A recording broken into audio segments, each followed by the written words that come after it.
is a burning thing, and it makes a fiery ring.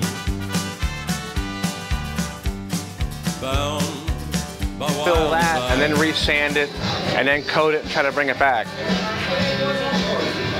But I mean, if it gets that bad, then you smoked it way too hard, or something's happened if you got real deep cracks inside of it.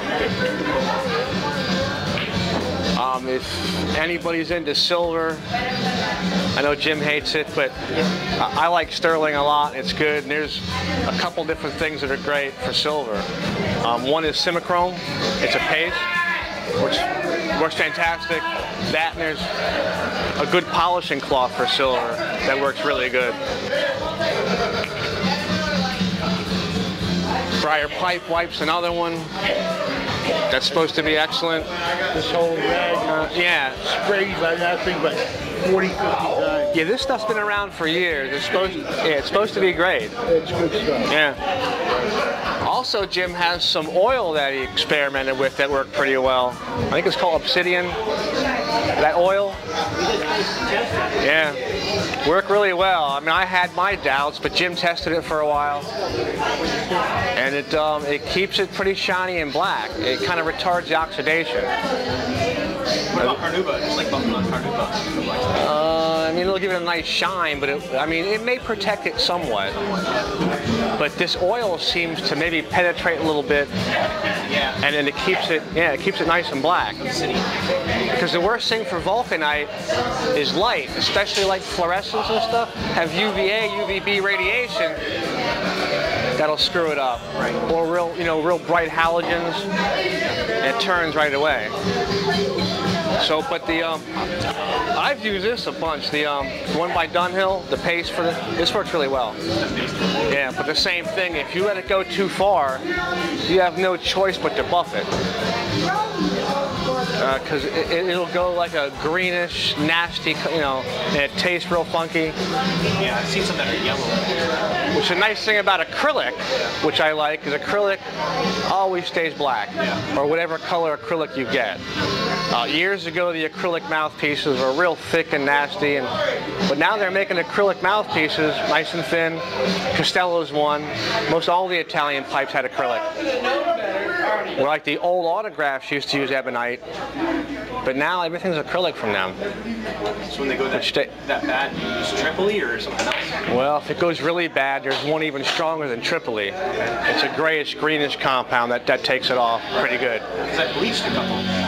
Pretty rough, right? That's like shotgunning it. Some people swear by it, but some people say it screws up the integrity of the material. I've never personally done it, where if a mouthpiece is bad enough, I'll actually wet sand it. Get into the water, get into the sink, and start out maybe with 320, and you can finish with 1,000, and then Tripoli, and then there's one more compound that's a white. And it's real fine, and it's beautiful, really nice. But as long as you just keep it wiped down and don't let it get real nasty, because then it's hard to go backwards. That's like even on the bowl, same thing as a meerschaum. Make sure your hands are halfway clean, because even briar is porous and it gets all nasty. I've seen pipes that are completely, the whole outside is full of tar, and you got to alcohol and wash that off, and it's got grain, and you can't see anything but just a black chunk of, it's bad.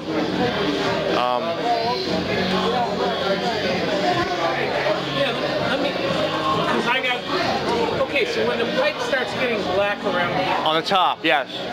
You're saying you can use some of the pipe spirits because they're alcohol based. Yeah, and it took some of the finish off.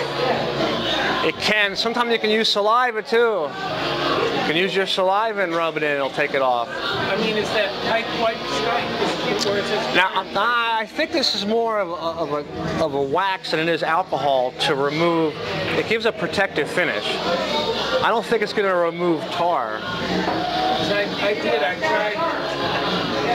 I tried it, and like I say, the finish came off and made it dull, and I go, you know what? It can. Magic erasers seem to do a decent job. Yeah, I guess there's lots of different ways. Yeah. I mean, if it gets bad enough, but just for a little bit, if you didn't want to throw out, you can always restain it too. and bring it back. And then once you rebuff it with Tripoli, Tripoli's brownish reddish color, and it'll bring some color back. And then there's pipes that are varnished. And then sometime, to take the varnish off, and then you're down to bare wood, and it's real hard to match the color. But it goes back to the same thing is don't fill your pipe real high, and because then it just goes over to the rim. And then sandblasted or rust container, how do you clean those up? That's hard too. I went with a brush. I want to take a brush. And the same thing is that some of the stains that are like a reddish, like black red type color, that red comes off right away. I've had to restain a whole bunch of those sometimes. You start even with a Q-tip or a brush, and you start working that rim, it just comes right off. And you can see the color on the Q-tip or on the rag or whatever. So that can be a mess. So I think it's always better not to go all the way to the top. Come down 3/16 a quarter inch, and don't go all the way to the top.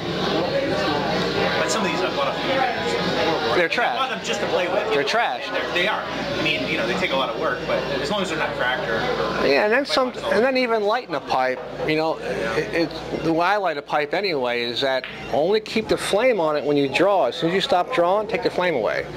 As soon as you stop drawing into the pipe, the flame wants to hit the side. Yeah. So when you draw, put the flame, take it out, draw in, out. Or you can save the top as well. That way it won't get trashed. Because once the top gets burnt, you gotta retop it. There's no other way. You gotta sand it off. Even also to get some tar and whatnot off the top, they make it's a white pad that you can buy. It's like for Teflon. It's not real abrasive. I take that and dip it in alcohol and work with that. So it's more abrasive than a Q-tip or a paper towel or a rag, but it's not as bad as taking sandpaper, so that works really well. So when you say alcohol, what do you prefer? Do you use like the 91% isopropyl, or? Well, no, I use denatured. I use denatured alcohol. If you can get Everclear is good. They sell an Everclear 151 here. Well, like the 151 rum. 90 though. Well, they even sell. That's the rum. If you go to like Total Wine, you can get it. Yeah, and the rum gives you a little bit of flavor, only for a few bowls, and it's gone.